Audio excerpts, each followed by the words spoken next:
గద్దర్ గాడ్సే కాదు మిస్టర్ సంజయ్ గారు, గద్దర్ గరీబోల దేవుడు.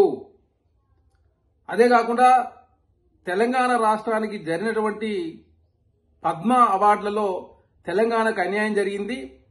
ఆంధ్ర రాష్ట్రానికి 5 పద్మ అవార్డులు ఇచ్చినని చెప్పేసి కాంగ్రెస్ పార్టీ ముఖ్యమంత్రి రేవంత్ రెడ్డి గారు మాట్లాడితే గద్దర్ గారి పేరు తీసుకొచ్చి వివాదాస్పదం చేసే ప్రయత్నం బండి సంజయ్ గారు చేస్తా ఉన్నారు.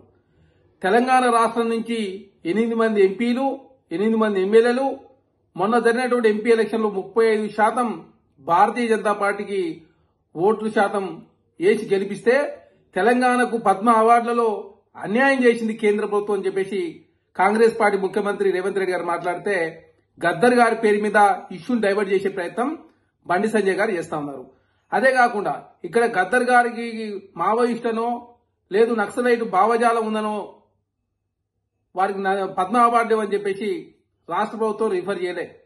వారు సాహితీ కావచ్చు, కళలు కావచ్చు, సాహిత్యంలో వారు అందించినటువంటి విశిష్ట సేవలకు మాత్రమే పద్మ అవార్డు ఇవ్వాలని చెప్పేసి రాష్ట్ర ప్రభుత్వం రిఫర్ చేసింది. అదే కాకుండా పద్మ అవార్డులు భారతీయ జనతా పార్టీ ఇచ్చే అవార్డులు కాదు, అది కేంద్ర ప్రభుత్వం ఇచ్చే అవార్డులు, అవి జాతీయ అవార్డులు. భారతీయ జనతా పార్టీ ఇచ్చే అవార్డు అయితే మీ భావజాలను ఉన్నోళ్ళకి ఇచ్చుకుంటే ఎవరికి అభ్యంతరం లేదు. అదే కాకుండా వివిధ రంగాల్లో సేవలు చేసిన వ్యక్తులకు మాత్రమే పద్మ అవార్డు ఇస్తారు. అదే కాకుండా గతంలో నరేంద్ర మోడీ గారు ప్రధానమంత్రి ఉన్నప్పుడు బుద్ధదేవ్ భట్టాచార్య గారికి కూడా పద్మ అవార్డు ఇచ్చారు. కాకపోతే వారు తీసుకోలేదు, అది పక్కకు పెడితే వారు ఫస్ట్ నుంచి కమ్యూనిస్ట్ పార్టీలో ఉన్న వ్యక్తులు.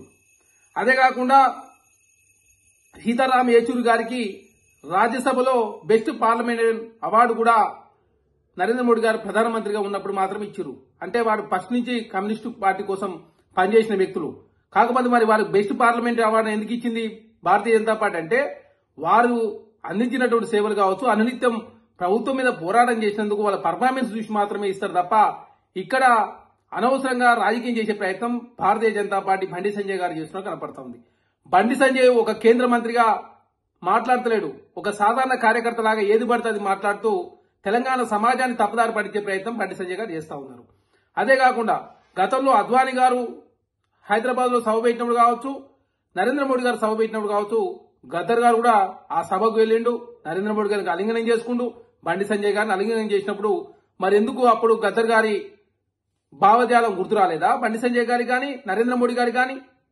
ఇక్కడ భావజాలం ముఖ్యం కాదు, వారు అందించినటువంటి విశిష్ట సేవలను గుర్తించి సాహితీ రంగంలో కావచ్చు, తెలంగాణ ఉద్యమంలో కావచ్చు, గరీబోలకు వారు చేసినటువంటి సేవలు గుర్తించి మాత్రమే ఇక్కడ పద్మ అవార్డు ఇస్తారనేది చాలా స్పష్టం.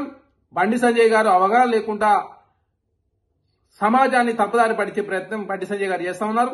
ఇప్పటికైనా తక్షణమే బండి సంజయ్ గారు క్షమాపణ చెప్పాల్సిన అవసరం ఉంది తెలంగాణ సమాజానికి, గద్దర్ గారి కుటుంబానికి.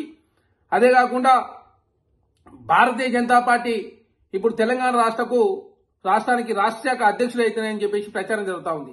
ఈటల రాజేంద్ర గారు మరి పీడీఎస్ నుంచి వచ్చిండు.